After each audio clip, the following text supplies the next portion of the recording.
What's up guys, it's Yusuf back again with another video, and today we're going to be talking about something that I don't usually talk about, something that's not something that's not fitness related, something that I experienced myself personally in life, and something that you should be aware of as well.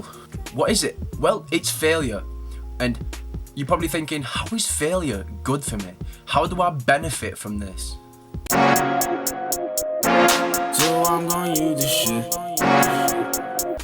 What's up, failures? What's up, guys?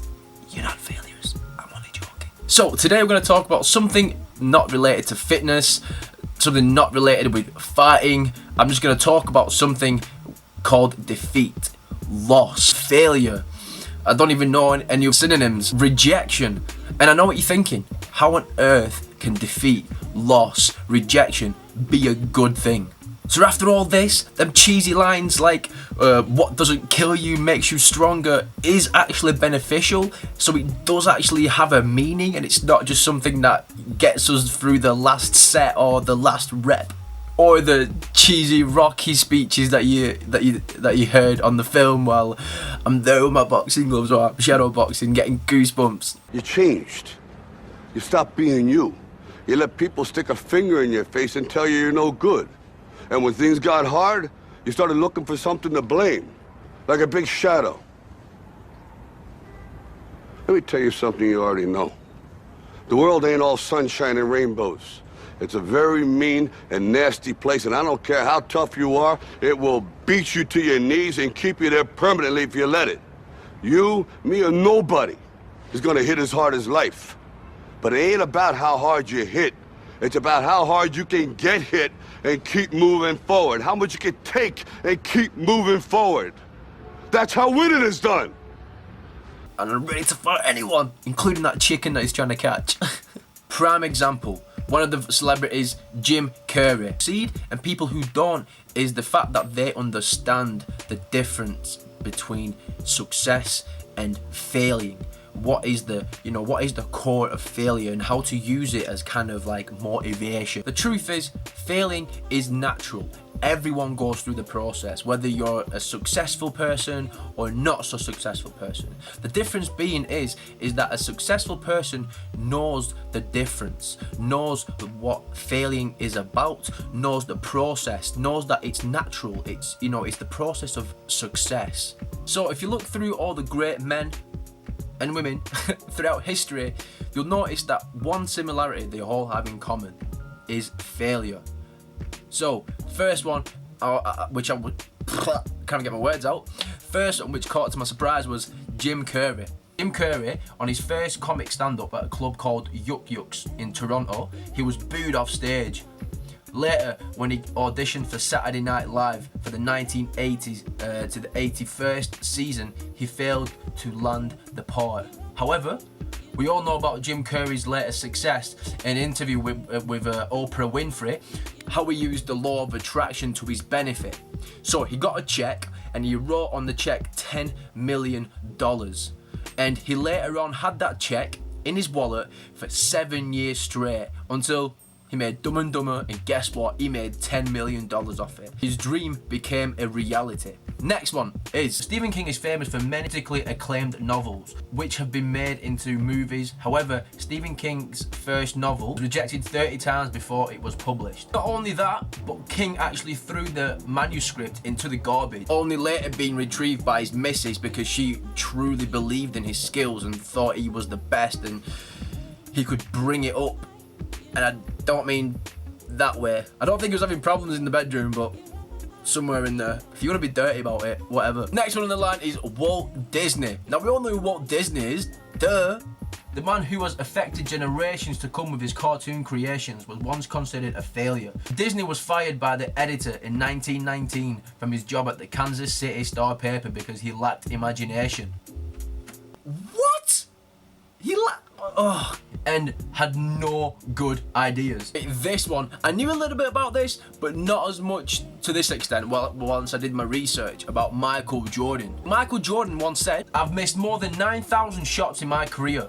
I've lost almost 300 games, 26 times. I've been trusted to take the game, winning shot and missed. I've failed over and over and over again in my life, and that is why I succeed. Today, Jordan is considered one of the best basketball players of all ever. You know, Michael Jordan doesn't even play anymore, and we still know who he is. In about 30 years' time, we will still know Michael Jordan is, because he's just created lovely history. He's created this work ethic, you know, behind him to kind of support other athletes, and it's a great thing. Same with Conor McGregor. You know, he's failed many times, but because of the media and stuff and the hype him up, you don't see that stuff. You only see the success, and it diminishes yours because you think, oh, why is a particular person getting that kind of attention or rising up? But you don't see the hard work that they're putting behind doors. You only see him at the limelight. But how about before he was famous? How about the 10 years when he wasn't training? When he wasn't in the limelight. How about then? We know 10 years is a long time. Long time to be, you know, working at your craft. There's a 10,000 hour rule, and when you do something for more than 10,000 hours, you are meant to be a master at that. When you feel that sinking, desperate feeling in your gut, the feeling of failure, you know, and you take it to heart and you diminish yourself, you power away to like an external event. It's a horrible feeling, but that doesn't mean that you have to kind of back away and be scared to feel like that again.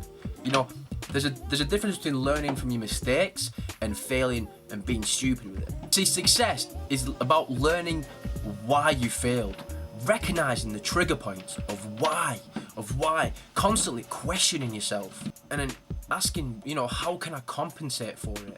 Okay, this questionnaire I have for myself, it comes in handy. It sure damn comes in handy, and I want you to use it for you. So for this particular moment, seek the answers to the questions on the following page that you'll see in a minute pop up on my screen. So these questions that you see on the screen right now, seek the answers to the following questions upon failures, big and small. You may want to get out a piece of paper and, you know, go through that list. Be completely open and honest. Ask yourself each question. Analyze your answers carefully and implement them. Remember, don't procrastinate. Be honest. Failure is an opportunity, not a burden. Be grateful for the chance to grow. What brought about the failure? How much of it is my realm of influence? How can I use my influence to turn failure into success? What steps do I need to go through to try again? Try again and again and again. See, I'll let you on a little secret about myself that you may not know. Well, you won't know. Why am I saying may? Like you're some stalker out of my bedroom or something. Well, you never know these days, do you? But anyway, I have a notebook. In fact, I'm gonna get it. 1 minute.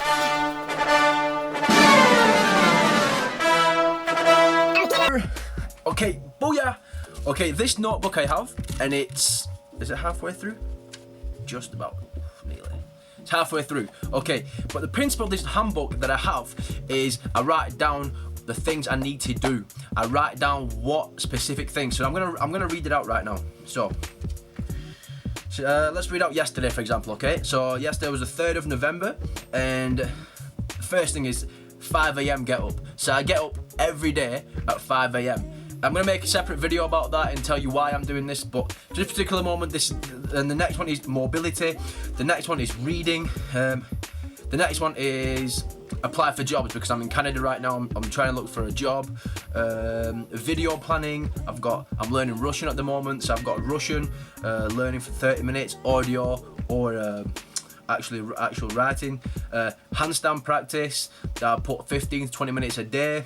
Exercise. And exercise going into detail about which particular exercise I'm doing. I write down here. Hindu press-ups, diamond. Anyway, that's not the point. And I also write down the foods I take and the fluids. And the reason I do this is to track my progress. You see, physical progress is hard to see on a day-to-day basis, and I'm an emotional guy. And at the same time, I want things quick, just like majority of people in life. They want success quick, but success on paper can be tracked a lot faster than it can physically. For example, I'll explain it in different terms. For example, when you are gaining muscle, you know, it's a hard thing to see physically in the mirror, but if you track how many reps and sets you do, which a lot of people are like, oh, who's got the time to do that? But if you really want it, you gotta fucking do it. You've gotta you know, this is the reason why success isn't as easy, and not people, 99% of the population are not, are not successful, because it takes a lot of fucking things to be doing. You know, people rather go out on the weekends. I can't remember last time I had a beer. You know, I've not even gone out when I've been in Canada. I don't like drinking anyway. But the point is, I've got lovely book recommendations, as always, for the topics like this. One of them's called Rising Strong. I'm going to put the link in the description. The picture should be coming right up, by a woman called Brené Brown, or Brené Brown. I don't know how to pronounce them. I don't really care, but they're good books to read. The next one is called The Upside of Down by Megan McArdle. That's a really good book about how failure makes you into a success, blah blah blah blah. I'm not going to tell you all the rest, but if you are willing to put yourself in situations where you know that success is on the right path to where it's not, then you're not going to be far. Failure is a function of doing. See, whatever I have to do, and something that I always do doesn't always succeed, and such failure is feedback. See, which means the next time we do something, we do it differently, and we learn from the mistakes. I'm saying we because I'm talking to you. I don't want to say I because it's a bit selfish, because you were watching. I want to kind of, make you part of the conversation. So down to the important bits about my personal experience with failure. Well, not just one. I've had lots of failures in my life, but this is the most that kind of involves my passion, which you all know that I do mixed martial arts. I've not competed due to injuries, but it's still my passion, and I still do it on an everyday basis, whether that's thinking about it or physically doing it. When I was 16, that's when I started MMA. I had a bit of Thai boxing background from the age of 14, 2 years of solid training with the stand-up side, and then when I was 16, I happened to meet my coach, Rob Friedman, and I had a fight. 9 months after, I had a fight. Keep on, mate!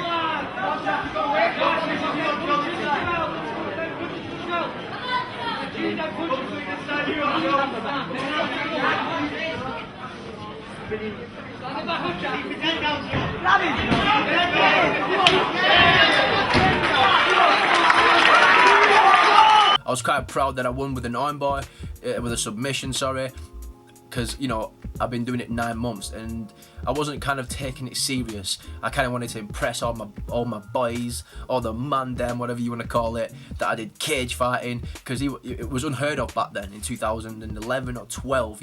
Around my area, there was no gyms at all. I had to travel to Manchester, or where I trained in Accrington. Where I lived was very depressed and deprived. The point I'm trying to get is, when I had my second fight, it's funny now because it's my training partner, Sam Spencer. I had my second fight, and I didn't take it serious, and this is not an excuse whatsoever, it's just my personal opinion. It was a hell of a fight, and I lost, but I'm going to put the link in the description because it was a monstrous fight between me and Sam. Check it out, let me know what you think. Yeah, I had more of a Thai background, as you can tell, with the Thai shorts and the front leg hopping. But anyway, the point I'm trying to make is, when I lost that fight, I never really tasted defeat. When I had that fight, I never really tasted defeat. I never really, got that feeling that losing in front of a crowd, in front of my family, in front of the boys.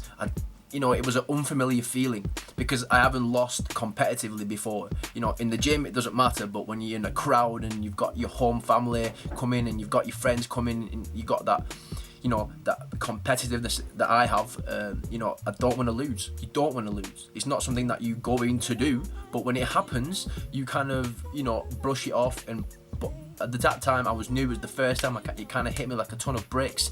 And the point I'm trying to make is, when it hit me, I cried for days. It was on my mind for months. But one thing it did do is it really improved my mindset, and it made me more focused. And I told myself that I'm not going to feel like that ever again. I'm not going to feel, not that I didn't lose after, but I started being more aggressive with it. I started paying more attention to the sport, because I realised it's something I do want to succeed in, and if that's the point, then I need to take it serious. So I started training 6-7 times a week, 3 times a day, sometimes, and just sunk into the sport and made it my own. And guess what? 5-6 months after that, I started knocking people out. My game improved dramatically in all areas, and that was just because I kind of let go. I just let go of the feeling of failing. I kind of didn't hold on to it, and you know, when some people fail, they trick their brains into making excuses like, oh well, this happened, and you know, with a mindset like that, you never really get anywhere. You just kind of stay in one spot, and you just kind of, oh well, you know, if I didn't, well, my weight cut didn't go right, or you know, well, he was so much heavier than me, or not just fighting terms. I'm just using it because obviously because of my perspective, but like, whatever, or he gets paid higher than me, or I do more hours and I didn't get as much sleep. It's pathetic excuses, end of the day, and it's not relevant. End of the day, it's a battle with yourself. When you lose, he's doing you the favour because in a way, he's making you a better person. So folks, that wraps about everything up. I hope I've kind of opened your mind or broadened your horizons in the word failure, and I hope you kind of perceive it as more of a positive thing than a negative.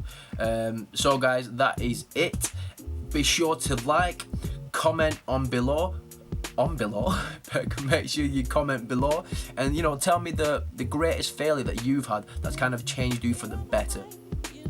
Till next time, peace. See you later, Data.